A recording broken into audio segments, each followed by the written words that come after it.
నాకే కాదు ఎవరికీ అర్థం కాదు. ముందు ఆయనకు వచ్చింది అది విజువల్, దాన్ని ట్విట్టర్లో పెట్టారు. ఆ ట్విట్టర్లో పెట్టింది చూసి కేసు పెట్టారు. ఈ కేసు అనేది it is purely bailable case. ఆటోమేటిక్గా 7 సంవత్సరాల రూపు శిక్ష పడేది కాబట్టి పోలీస్ స్టేషన్లోనే బెయిల్ ఇచ్చేస్తారు. అలా ఉండటానికి వీల్లేదు. ఈ కేసు పెట్టినా అతనికి బెయిల్ రావడానికి వీల్లేదు అనేటువంటి ఒక దురుద్దేశంతో 307 కేసు పెట్టారు. 1 కాదు 2 పెట్టారు. ఎవరు పెట్టింది? ఒక పోలీస్ ఆఫీసర్ కంప్లైంట్ మీద పెట్టారు. ఆ పోలీస్ ఆఫీసర్ ఎప్పుడు కంప్లైంట్ ఇచ్చాడు? ఇన్సిడెంట్ జరిగిన 9 రోజులు కంప్లైంట్ ఇచ్చాడు. 9 రోజుల తర్వాత కేసులో పెట్టారు. What is this? అర్థం కావట్లేదు. ఇట్స్ ఫ్యాబ్రికేటెడ్ అని. సంఘటన జరిగితే ఆ సంఘటన జరిగిన తక్షణమే నన్నో లేకపోతే సంబంధిత రామకృష్ణను ముద్దాయిగా పెట్టి కేసు రిజిస్టర్ చేస్తారు. కానీ సంఘటన జరిగిన 9 రోజుల తరువాత 307 బుక్ చేశారంటే ఆ డిలే అంటే చాలా కింద నుంచి పై దాకా మాట్లాడుకున్నారు, ఫోన్లో మాట్లాడుకున్నారు, లోకేష్తో మాట్లాడుకున్నారు, చంద్రబాబుతో మాట్లాడుకున్నారు, అందరితో మాట్లాడుకున్న తర్వాత ఈ ఈవీఎం కేసులో అయితే ఎమ్మటే బెయిల్ వచ్చేస్తే రామకృష్ణారెడ్డికి అలా కుదరదు, 307 2 పెడదాం, అప్పుడు బెయిల్ రాదు అనేటువంటి ఒక దురుద్దేశపూర్వకంగా కుట్రపూర్వకంగా 307 2 పెట్టించారు. ఇది ధర్మమేనా అని అడుగుతా ఉన్నా, ఇది న్యాయమేనా అని అడుగుతా ఉన్నా. సరే కేసులు పెట్టారు, ఇవాళ అరెస్ట్ అయింది, చట్టం తన పని తాను చేసుకుపోతుంది, మేము చూస్తాం, మాకు న్యాయస్థానాల మీద గౌరవం ఉంది. ఇవాళ మీరు అరెస్ట్ చేశారు, కోర్టులో ప్రొడ్యూస్ చేశారు, కోర్టుకు మేము వెళ్తాం, జిల్లా కోర్టుకు వెళ్తాం. శాస్త్రంగా ఏం జైల్లో ఉన్నాడు కదా మా రామకృష్ణారెడ్డి గారు, బయటకు వస్తాడు కదా, 307లో బెయిల్స్ వస్తాయి. కాకపోతే ఇట్ మే టేక్ టైం. మమ్మల్ని ఏదో ఒక విధంగా ఇబ్బంది పెట్టాలి, కక్ష సాధించాలి, వరుసనే గెలుస్తున్నటువంటి రామకృష్ణారెడ్డి మీద కక్ష సాధించాలనే ఏకైక దురుద్దేశంతో ఈ కథంతా నడుస్తూ ఉన్నదనేది మా ఉద్దేశం, మా ఆవేదన అని మనం చేస్తున్నాం. నేను తీసుకెళ్లారండి, మొన్న మా నాన్నగారు చెప్పాడు,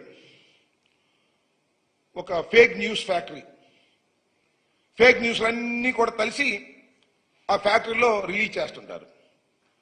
రామకృష్ణారెడ్డి గారిని అరెస్ట్ చేసి సొంత కారులో తీసుకెళ్లటం పట్ల విమర్శలు వచ్చాయంట. రామకృష్ణారెడ్డి గారిని అరెస్ట్ చేసింది ఎప్పుడు? ఎప్పుడైతే బెయిల్ రద్దయిందో పోలీసు వారు అయ్యా నువ్వు పోలీస్ స్టేషన్కి రమ్మన్నారు, గౌరవంగా మా రామకృష్ణారెడ్డి గారు తన సొంత కారులో పోలీస్ స్టేషన్కి వెళ్ళారు. వెళ్ళిన తర్వాత అరెస్ట్ చూపిస్తారు, అరెస్ట్ చేసి తీసుకెళ్ళలేదు, అరెస్ట్ చూపిస్తారు. అప్పుడు అరెస్ట్ చూపించి ఆ తర్వాత ఆయన్ని మాచర్ల కోర్టుకు తీసుకువెళ్లారు. రాత్రి అర్ధరాత్రి 12ంటికి మాచర్లో ప్రొడ్యూస్ చేశారు. ఎందుకంటే వితిన్ 24 అవర్స్ ఎప్పుడైతే అరెస్ట్ చేశారో వితిన్ 24 అవర్స్లో ఆయన కోర్టులో ప్రొడ్యూస్ చేయాలి, అది చట్టం. 24 అవర్స్ లోపే ప్రొడ్యూస్ చేయాలని నిర్ణయించుకున్నారు అక్కడ పోలీసు. శభాష్. అర్ధరాత్రి తీసుకెళ్లారు. అర్ధరాత్రి తీసుకెళ్ళినప్పుడు కూడా ఏం చెప్పారంటే, నేను పేపర్లో చూసి ఎంతవరకు నిజం, మొత్తం మాచర్ల పట్టణాన్ని మొత్తం పోలీసు స్వాధీనం చేసుకున్నాడు. ఎందుకంటే రామకృష్ణారెడ్డి గారు ఎక్స్ ఎమ్మెల్యే గారు 4 సార్లు గెలిచిన వ్యక్తి వెళుతున్నాడు కాబట్టి అక్కడ ఆయన మీద ఏమైనా జరుగుతుందనో లేకపోతే ఈయన అభిమానులు వస్తారనో తీసుకున్నారు. ఏం జరిగింది అక్కడ? ఆయన కారు దిగుతుంటే ఎవరో ఒక అతను వెళ్ళాడు. ఏంటి అతను? రవి? ఏ రవి? కుమ్మరి శివ. కుమ్మరి శివని అతనికి సెకండ్ ఇవ్వడానికి ట్రై చేశాయంట. ఎవరయ్యా అంటే తెలుగుదేశం నాయకుడు అంట.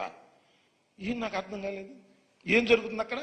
రాత్రి 12 గంటలకి రామకృష్ణారెడ్డి గారిని కోర్టులో హాజరుపరచడానికి వెళితే కుమ్మెర శివ అనేటువంటి తెలుగుదేశం నాయుడు సెకండ్ ఇవ్వడానికి వెళ్ళాయంట. అది చూశాను నేను, విజువల్ ఎవరో పెడితే ఆయనకి వ్యతిరేకంగా స్లోగన్స్ ఇస్తున్నారు. 10 మందో 20 మందో కనపడుతున్నారు, ఇంకెంతమంది ఉన్నారు? ఏంటిది నాకు అర్థం కాల. ఇది ఒక కక్ష సాధింపు చర్య.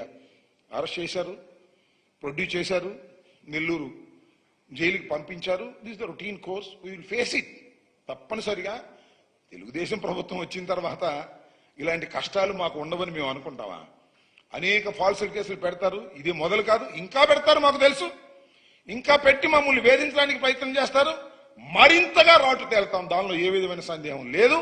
మరింతగా రాటు తేలుతాం, లీగల్ గా ఫైట్ చేస్తాం, ఎంత దూరమైనా వెళ్తామనే విషయాన్ని కూడా ఈ సందర్భంగా నేను చెప్పదలుచుకున్నా.